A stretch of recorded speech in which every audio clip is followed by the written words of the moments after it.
Isa na namang umaga na puno ng pag-asa mula sa salita ng Diyos. Halina at makibahagi sa ating umagang pagbubulay, pagpapalakas at pagpapatatag sa ating pananampalataya sa Panginoong Hesus. Mula sa Section 6 ng Southern Tagalog District Council of the Assemblies of God, tayong lahat ay magkaisa sa pagpapalagong espiritual.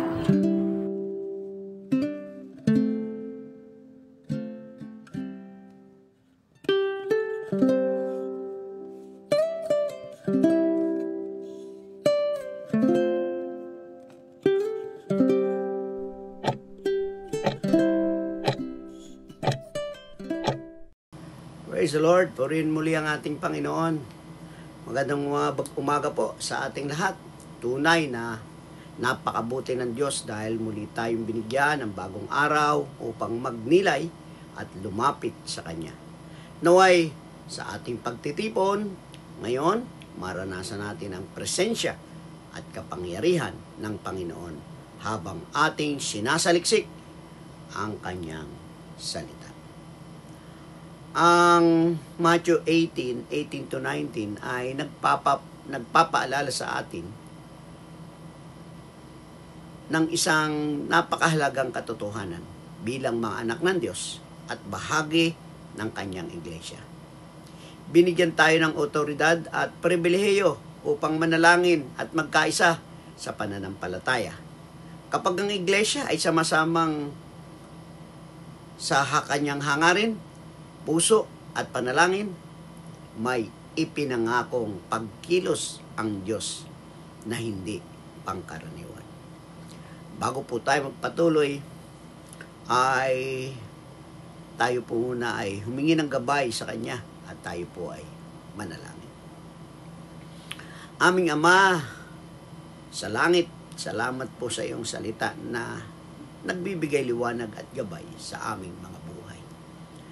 Sa aming pag-aaral at pagbubulay-bulay ngayon, buksan mo po ang aming espiritu upang maunawaan ang kapangyarihan ng pagkakaisa at panalangin sa loob ng iyong iglesia.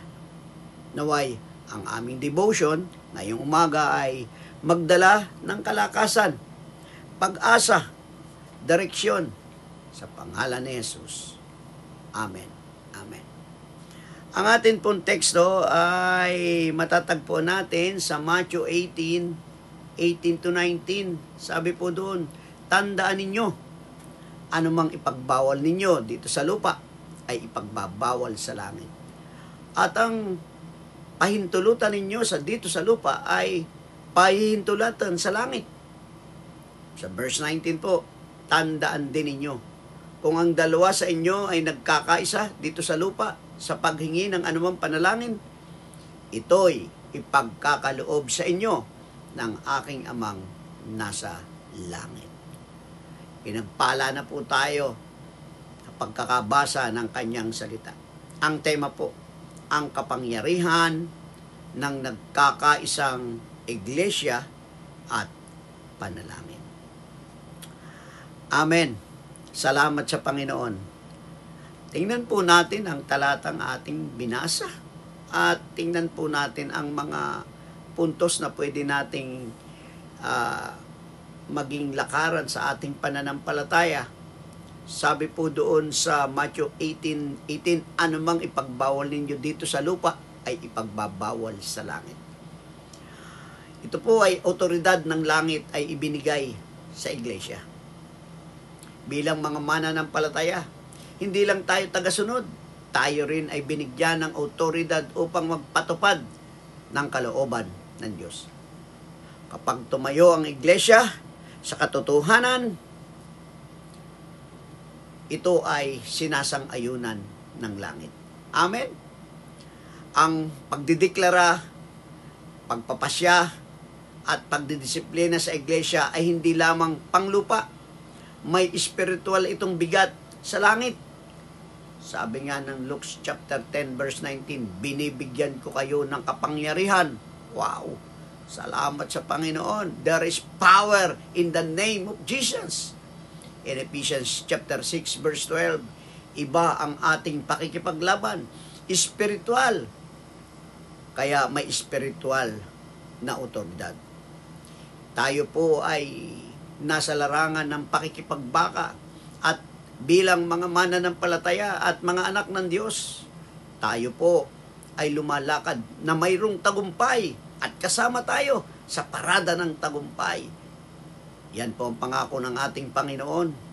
Tayo po'y more than conqueror. Salamat po sa Diyos pagkat hindi lang tayo tagasunod, kundi binigyan din tayo ng otoridad upang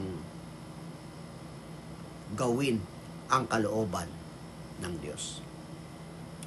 Sa Matthew verse 19 po, sabi doon, kung dalawa sa inyo ay nagkaisa, ito po ay napakahalaga. Yung pong dalawang puso ng tao ay nagkaisa sa layunin at pananampalataya. Ang Diyos ay kikilos ng may espesyal na tugon. Ang pagkakaisa ay hindi lamang pagkakasama, ito'y pagkakapareho ng puso, isip at layunin sa panalangin. Kaya po, napakahalaga po ng isang ating layunin. Kung tayo'y mananalangin, mayroon pong kapangyarihan, mayroon pong natatanging kapangyarihan sa nagkakaisang mga puso. Sabi po ng Gawa 1:14, nagpapatuloy siya sa panalangin na may pagkakaisa. Ano po, napakalakas ng puwersa pag sama-sama tayo nananalangin, sama-sama ang ating puso at layunin sa pananalangin. Ito mayroong kapangyarihan. Sabi po ng awit 133 verse 1, ang pagkakaisa ay pinagpapala ng Diyos. Amen. Isa ang ating layunin. Isa ang ating kalaban. Ang pakikipagbaka natin. John chapter 10 verse 10, naparito magnanakaw upang pumatay, magwasak at magnakaw. Naparito si Jesus upang ang kanyang mga anak ay magkaroon ng isang buhay na ganap at kasiyasiya. Kapatid, salamat sa Panginoon. Kung tayo magkakaisa, mayroon pong panalangin na may natatanging kapangyarihan pag tayo po ay nagkakaisa. Salamat sa Panginoon. Ano ba po? Sabi po ng verse 19 ay hindi lamang tungkol sa paghingi, kundi tungkol sa paghingi ayon sa kalooban ng Ama. Sabi po doon, tandaan po natin, ang Diyos ay tumutugon sa panalangin ayon sa kanyang kalooban. Ang tunay na pagkakaisang panalangin ay hindi para sa sariling interes, kundi sa katuparan ng layunin ng Diyos. Alam niyo po, bilang mga Kristiyano, ang ating panalangin ay hindi personal. Mas maganda kung tayo nananalangin, yung tinatawag na intercessory prayer, nananalangin para sa iba. Alam ng Diyos ang iyong pangangailangan, pero habang ikaw ay nananalangin para sa iba, ang Diyos ay kikilos dahil alam niya ang iyong mga pangangailangan. Tumutugon ang Diyos sa panalangin. Kung kalooban ng Panginoon, hindi kalooban ng Panginoon na tayo maghirap, kalooban ng Diyos na tayo mabuhay ng isang ganap at kasiyasiya. Kaya sabi ng Panginoon, kumato ka, ikay bubuksan, humingi ka at ikaw bibigyan. Humanap ka at ikay makakasumpong. Salamat sa Panginoon. Pagkat ang panalangin natin, ang Diyos ay tumutugon ayon sa kanyang kalooban. Sabi po ng 1 John chapter 5, verse 14, kung tayo humihingi ayon sa kanyang kalooban, tayo ay dinidinig niya. Santiago 5 verse 16, ang panalangin may pananampalataya ay may bisa. Kaya napakahalaga ng pananampalataya. It is impossible to please God without faith. Sabi po ng Hebrews chapter 11 verse 6. At ang pananampalataya nagmumula sa Diyos, hindi mula sa atin. Pagkat ang sabing ganyan, Romans chapter 10 verse 17, ang pananampalataya ay dumadating sa pakikinig at pakikinig ng salita ng Diyos. Tayo may pananampalataya, napakabisa ng ating panalangin pagkat tumutugon ang Diyos sa panalangin ayon sa kanyang kalooban. Pag nakita ng Diyos ang tunay nating pananampalataya, tiyak ang ating panalangin ay Kanyang tutugunin.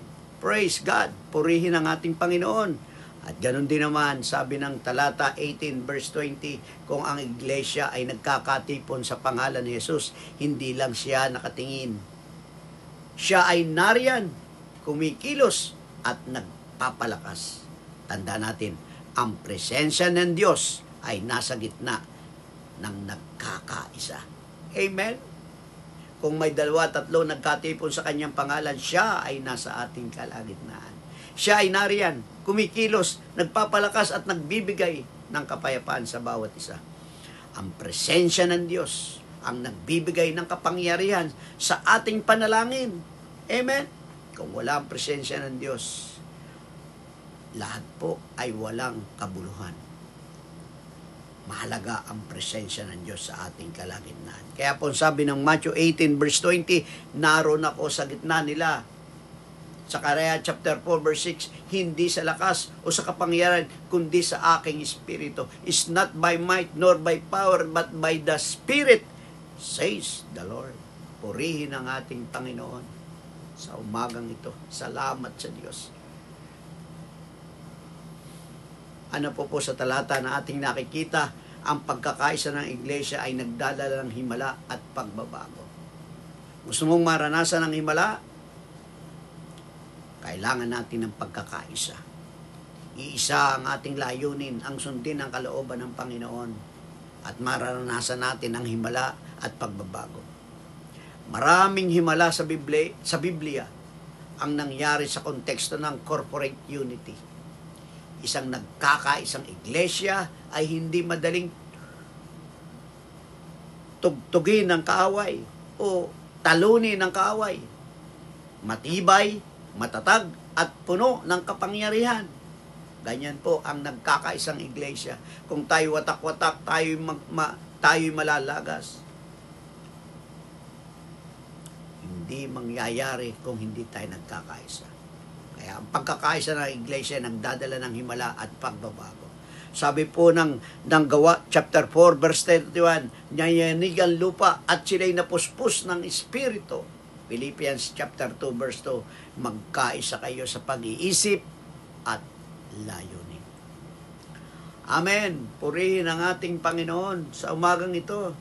Kaya napakahalaga ng Matthew chapter 18 to 19, ito ay nagpapaalala sa atin na hindi ordinaryo ang iglesia.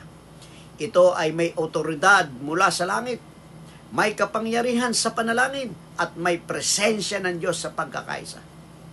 Kung tayo ay magtutulungan, magtitiwala, mag-uugat sa pananalangin, makikita natin ang himala at pagkilos ng Diyos sa ating buhay, sa ating pamilya, at sa ating simbahang kinabibilangan. Kapatid, there is power in unity. There is power in us in the name of Jesus. Kaya sabi ng Panginoon, kung anong talian ninyo dito sa lupa ay tatalian sa langit. Kung anong pakawalan ninyo dito sa lupa ay papakawalan sa langit. Use your authority. Gamitin natin ang kapangyarihang ipinagkaloob sa atin ng Panginoon, hindi lamang upang kundi ating mapaluguran ang Amang nasa langit. At ito'y isang palatandaan na ikaw ay anak ng Diyos dahil ikaw ay nag-express ng kapangyarihan ng Diyos. Sabi ng Philippians chapter 2, 6-12, walang pangalan ibinigay sa silong ng lupa na sukat ikaligtas sa ilalim ng lupa, kundi pangalang Hesukristo. Kaya lahat ng tuhod ay luluhod sa kanyang pangalan. Kaya there is power in the name of Jesus. Amen. Purihin ang ating Panginoon sa umagang ito. Naway mapuspos tayo ng kapangyarihan ng Panginoon. At naway ma-exercise natin ang authority na ibinigay in the name of Jesus. In the name of Jesus. Tayo po ay manalangin. Panginoon, salamat po sa kapangyarihan ng iyong salita. Turuan mo kaming mamuhay sa pagkakaisa, pananampalataya at pagsunod sa iyong kalooban. Puspusin mo kami ng iyong Espiritu upang ang aming mga panalangin ay maging makapangyarihan at aayon sa iyong layunin. Pagpalain mo ang bawat isa ngayong araw sa lahat ng area ng kanyang buhay, maging ang nanonood at nakikinig sa morning devotion na ito. Nawa ang kapangyarihan ng Diyos ay maranasan ng bawat isa sa atin. Salamat po, Panginoon. Ito ang aming dalangin sa pangalan ni Jesus na aming Panginoon na tagapagligtas. Amen.